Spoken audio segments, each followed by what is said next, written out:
Broadcasts of HIKI NŌ are made possible by the support of viewers like you. Mahalo. And by Bank of Hawaii Foundation, investing in Hawaii's future by promoting collaboration, critical thinking, and other 21st century skills through HIKI NŌ. Aloha, I'm Kelsey Guinness. I'm Sierra Nascimento. I'm Peyton Coronis. I'm Rachel Carlos. I'm Kalei Mao. And I'm Kessie Phillips. We're coming to you today from the beautiful Manoa campus of St. Francis School on Oahu, the home base for this episode of HIKI NŌ, the nation's first statewide student news network. HIKI NŌ means can do, and on this episode you will see what schools in Hawaii can do with the camera, computer editing software, and a lot of hard work. Schools from around the state have worked together to create today's show. From Oahu, we have stories from Waialua High School, Kalani High School, and Kapolei High School. From Maui, we have stories from Hana K-12 School and Lokelani Intermediate. From the Big Island of Hawaii, Kea'au High School.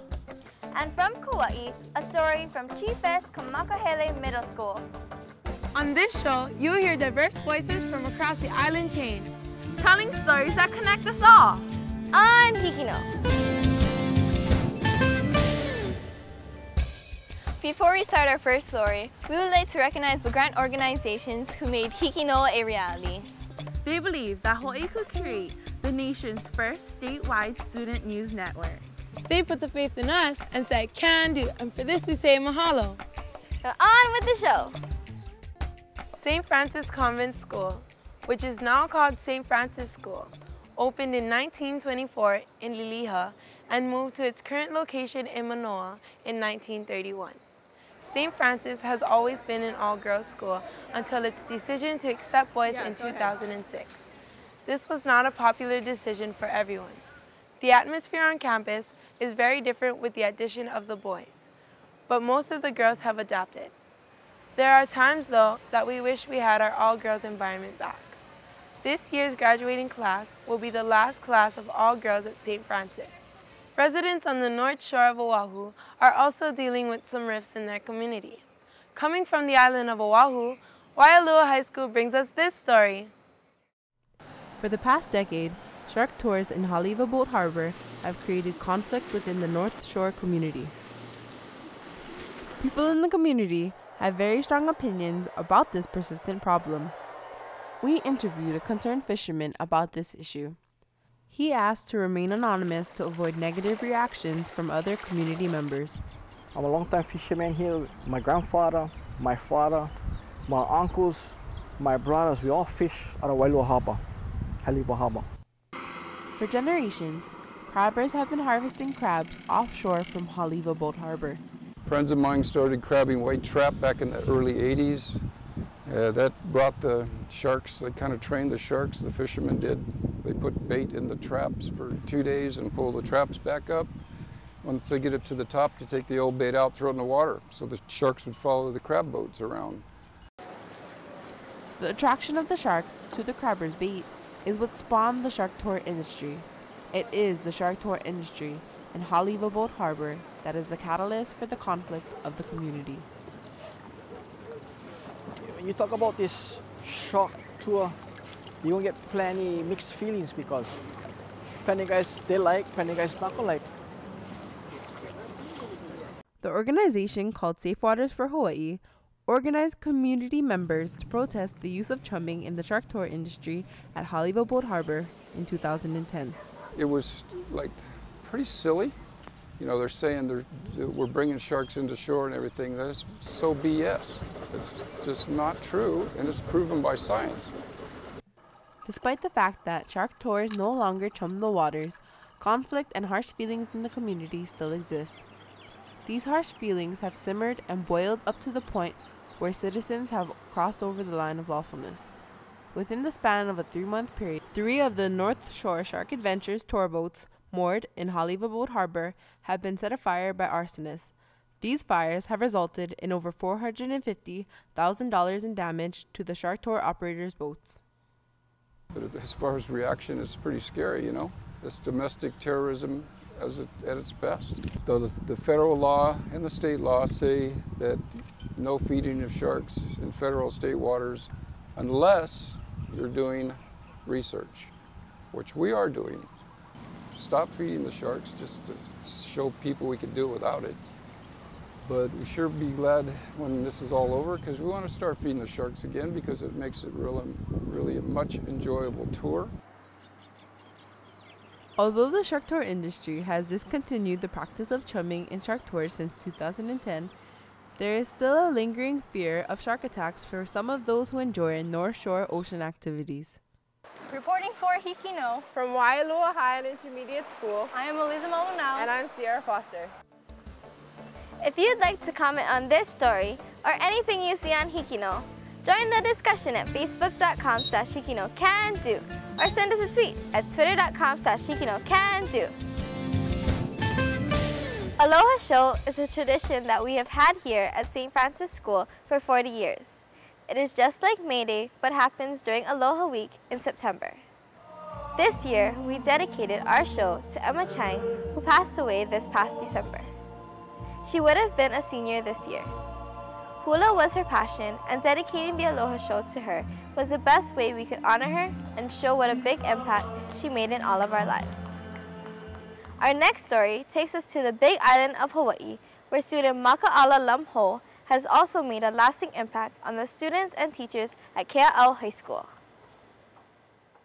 The campus of Kea'au High School, which is located 9 miles from Hilo Town, a beautiful campus where students value friendship and carry themselves with pride. Prior to the start of the 2011 school year, tragedy struck, and a beloved son named Maka'ala Lamho left us all too soon in a kayak accident in the waters off of Kapoho. It's pretty amazing how much people he touched in 16 years of his life. How much people showed up to the funeral, how much people was there for support him and his family. My best memory with Mako was the weight room, definitely.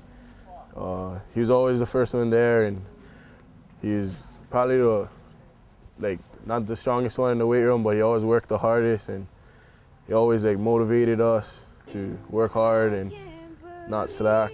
Many students gave tribute to Maka'ala in their own ways. Sadie Ahuna plays a song she composed for Maka. He'd always make everybody happy. You always smiling and having a good time. Senior Kylan Josue memorializes Maka in a portrait she created in art class. Maka! Are you a brown too? Yeah. A race called the Maka Mile was recently held to honor the memory of Maka. Coach Craig, Maka'ala's dad. We're here at the 2011 Maka'ala Mile fundraiser for the cross-country team, and a way for us to reflect on Maka'ala's life. He's a student here at Kea'au High School, and just an all-around great person. So as you can see, everybody's getting ready for the race, and we hope to have a really good time. Maka's infectious. I know a lot of people you've heard over the year, over this time, say that he could bring a smile upon his face, but it's a really true thing. If you got to know Maka as good as I did, no matter how tough times were at home, tough times are at work, tough times are just around in the community, seeing Maka could bring that smile to your face. Though Maka's not physically here with us, definitely his memory is being carried on because he was loved so much by everyone, and everyone's trying to do their best to keep their memories alive of him. And for that, I think Maka's probably smiling down on us because no one's forgetting him. Here at Kea'au High, there are no more tears, for we celebrate the enduring memory of our friend Maka'ala Lamho. This is Rainbow Rice, reporting from Kea'au High School for HIKI NŌ.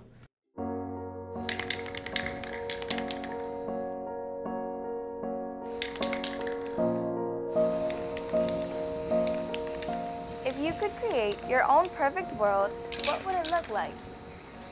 Does it include wealth, success, worldly possessions, or is it on a much more global level, such as the end of war, pollution, hunger? The students at St. Francis School are creating their own perfect world with paint. Coming from the island of Oahu, the students at Kalani High School are expressing their perfect world in words. Oh, my perfect world would be if everyone wouldn't be fighting and there would be no problems. Everyone lives happily together and life is rewarding. Life shouldn't be hard on people as long as they try hard and work with effort. A perfect world is if there were no such thing as cultures and we all lived as one. I kind of want a dream world like Harry Potter, because it seems kind of cool to live in that kind of world where you could imagine whatever and it could actually happen. A perfect world would be like where everybody is accepted for who they are and nobody passes judgment on anybody. The senior courtyard here at St. Francis School was built in memory of Auntie Kea'au Lake, who is recognized as the most important hula teacher of the 20th century. She attended St. Francis School over 70 years ago. Her favorite tree is planted in the courtyard, on which blossoms the beautiful and sweet Puakeni Keni. Our principal, Sister Joan of Arc, an alumna of St. Francis School, treasures the center pond, which was built in 1932 in the senior courtyard. Her father added the canopy in 1993, and it remains today as a legacy for us to enjoy and treasure. Our next story comes from Lokelani Intermediate on the island of Maui, where St. Francis School alumna Stephanie Kamakahelei, now a teacher at Lokelani Intermediate, shares a beautiful story of the special meaning of a legacy that her father left for her and that she shares with the students and staff at Lokelani Intermediate. My father was my hero, so this flag was given to the school in his memory. He was the most patriotic person that I ever knew, and the fact that he served in 3 wars. He served in World War II, in Korea, and Vietnam.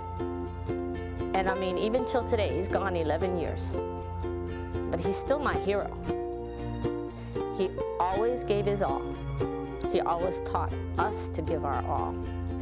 But he also taught us how to love our country and how to be proud of our country.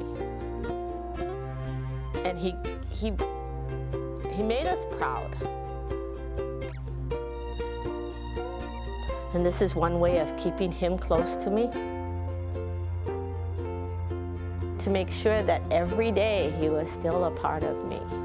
And so that way, with the flag flying up there, it always reminds me, Dad's watching, Dad's watching. Long ago, here in the lush green Manoa Valley, the Manoa Stream flows from Mauka to Makai, from the mountain to the sea. Its direct route to the sea has been diverted over the years by the expanding Manoa community.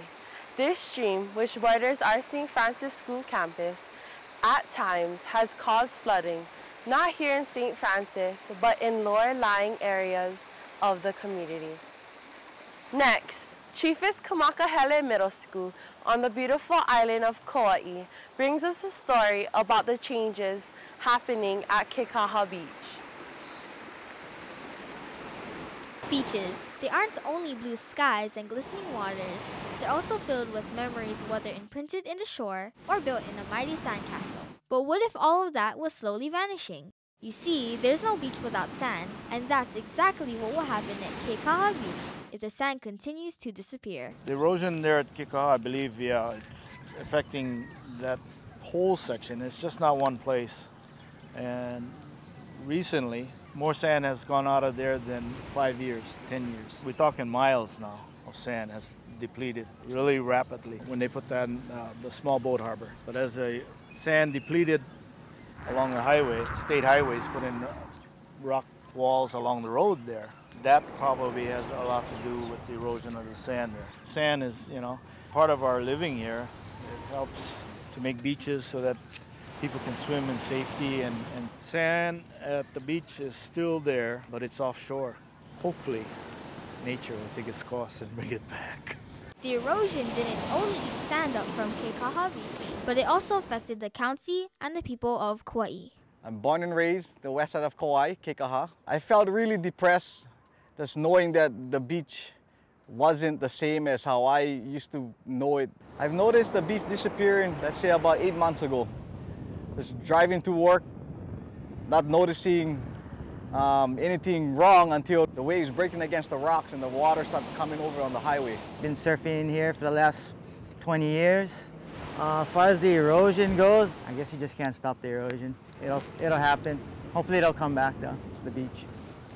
Well, when the Kekaha Beach was eroded, they lost a lot of sand. It affected the county mainly because we have to move the lifeguard stand. So we had begun to look for locations we could move the chair to. Kauai's economy is largely driven by tourism. It affects our economy because fewer tourists are able to use that beach. So what we're doing is we're looking at how we can restore that beach to its original condition. As far as all the sand coming back, no. Probably one of the ways of solutions is to remove all the stuff and see what Mother Nature does. We need to keep it as best we can, because the end result is we're going to have a junk place. And if you went to Kekaha recently, you'll see what I mean. As time continues to pass, so does the remainder of sand on Kekaha Beach. The erosion on Kekaha Beach is only an example of what's to come to other land areas around the island. It will affect more than just losing lands, but also the well-being of Kauai and its people. So what will be the fate of this vanishing beach? For now, those decisions lie in the hands of the government and Mother Nature. For HIKI NŌ, this has been Casey Molter reporting at Kekaha Beach. If you'd like to comment on this story or anything you see on HIKI NŌ, join the discussion at facebook.com/HIKINO-CAN-DO or send us a tweet at twitter.com/HIKINO-CAN-DO. Most St. Francis students live everywhere besides Manoa Valley, where our campus is located. Every day, many of us have long distances to commute to school. Parents and students are willing to make that sacrifice because they value the Christian environment and college prep education that St. Francis School provides. For our next story, coming from the island of Maui, Hana K-12 School shows us how one community deals with the isolation of one long road in and out of their community, and the sacrifices that they make to maintain that isolation and to keep Hana, Hana. They travel to the eastern side of Maui. For generations, the people of East Maui have been traveling the Hana Highway, which follows the curves of Maui's coastline. The main attractions are over 50 bridges, numerous waterfalls, dangerous cliffs, and 677 turns. In 2000, the Hana Highway became a national monument. Because of the road, the people of Hana have unique challenges that filter into their lifestyle. This is our life. This is what we have to do. We have to travel the roads. We're not coming to Hana or going to the other side for vacation. Like, that's where everything is on the other side of the island. When you take a trip on the Hana Highway, you have to prepare for anything. Say we need to be at a soccer game at 10 o'clock in the morning. Okay, so we have to prepare the kids. Soccer balls, our cleats, shin guards. Some of the things we bring to Kalani is water, a flashlight, extra clothes, and a pillow and a blanket. Some other things you have to bring is music and snacks to keep the driver up, jumper cable, reusable shopping bag, and don't forget your money. Many residents of Hana believe that the driving habits of non-residents can create certain problems for us. It can be really frustrating because we're on tight time schedules and we need to get to our destinations on time. These habits that some of the non-residents have include like driving in the middle of the road, stopping at inopportune moments, or driving in our lanes, cutting corners.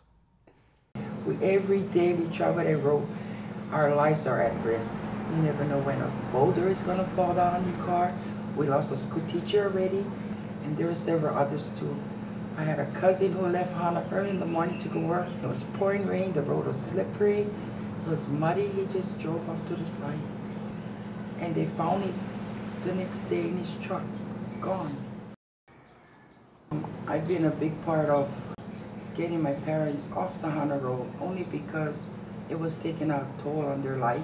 I founded an organization to create the nation's first communal dialysis home in Hana. Although the Hana role is so important to all of us, to some it's torture because they're not well, they're sick, and you cannot miss your appointments. That's why many of them just give up on life. I think pretty much it keeps Hana from overdevelopment because people don't want to travel far. It's very limited on what you can bring in to develop because of our bridges being so old, and you can only carry so much, and that's what's helping us to keep Hana the way it is. It helps us to keep our traditions, our culture, the beauty of Hana, and we like it that way. The people of East Maui have learned to adapt to a lifestyle compatible to the Hana Highway. Their challenges have now become their opportunities. This is Lemamo Nahe from Hana K-12 School signing off for HIKI NŌ.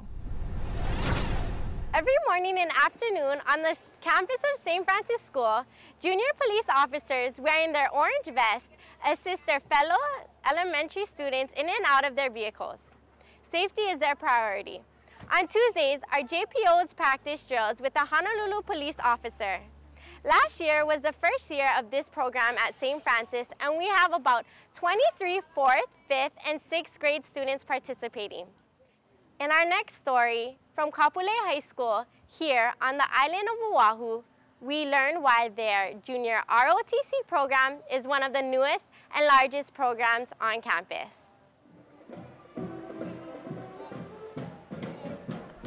Kapolei High School's Marine Corps Junior ROTC is one of the newest and largest programs on campus, and here's why.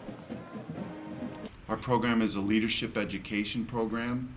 It's an incentive for students to graduate from high school, and it prepares them for their role in their community after high school, whether they pursue secondary education, military, or enter the job force. The cadets assume leadership roles in the co-curricular activities, so they can design and set up their own training for the cadets on those teams, and the First Sergeant and I provide the guidance and the supervision and the safety for them to conduct their own training. The program will I think, offer a lot of opportunities for a lot of students that wanted ROTC here for a long period of time, long time. That's why the numbers were so big this year. And for me to be at Kapolei High School, I want us to be part of the best of the best, and I want us to have all the opportunities at all the other schools. Well, in JROTC, there's no usual day. It's always different. We always learn something new. There's always something different to be taught. There's always something different to be trained. You know, from training new cadets to preparing for our drill competitions, color guard for football games. There's no such thing as a regular day for us. I've learned to become a better leader and to respect my friends and peers more. And I think the best thing I learned is that leadership, when leading your peers, isn't as easy as it looks. It's actually a lot harder than it is. We do a lot of different kinds of training, either physically, well, mostly physically, but mentally wise, we do that in the classroom. Physically, we do like a lot of review of what we already learned, so that way we get it engraved in our minds. I think the thing I like the most about ROTC is the people themselves. Like, we have like a whole variety of different types of people, from the quietest people to the loudest person in the classroom. I joined ROTC to try something different because I was so used to like a lot of the same stuff, and I wanted to be like one of the first people to actually be in this program for the first year. This is Kayla Kaji from Kapolei High School reporting for HIKI NŌ. As the students from Kalani High School have described their perfect world, do they envision the same perfect world? Do people across the world share the same vision? Here are more visions for a perfect world from Kalani High School. My perfect world would be where students have a choice to learn what they want and not have to learn their curriculum, like learn algebra and all that stuff, because really, like in life, we don't really need to know that. First thing, no bad smells, just, you know, nothing bad. No robbers or stealers or anything bad, none of that. And then everybody's nice and we're all one family. Like, not blood family, but like how me and Noah Kim are family. Yeah, we're like brothers. Somewhere where there's no crime or where everyone is peaceful, everyone likes everybody, everyone wants to be friends with everybody. Well, that's it for this week's show. We hope you enjoyed the stories we have shared with you from around our islands. Join us next week to see what the students of Hawaii can do. Only on HIKI NŌ and only on PBS Hawaii. Aloha!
Broadcasts of HIKI NŌ are made possible by the support of viewers like you. Mahalo. And by Bank of Hawaii Foundation, investing in Hawaii's future by promoting collaboration, critical thinking, and other 21st century skills through HIKI NŌ.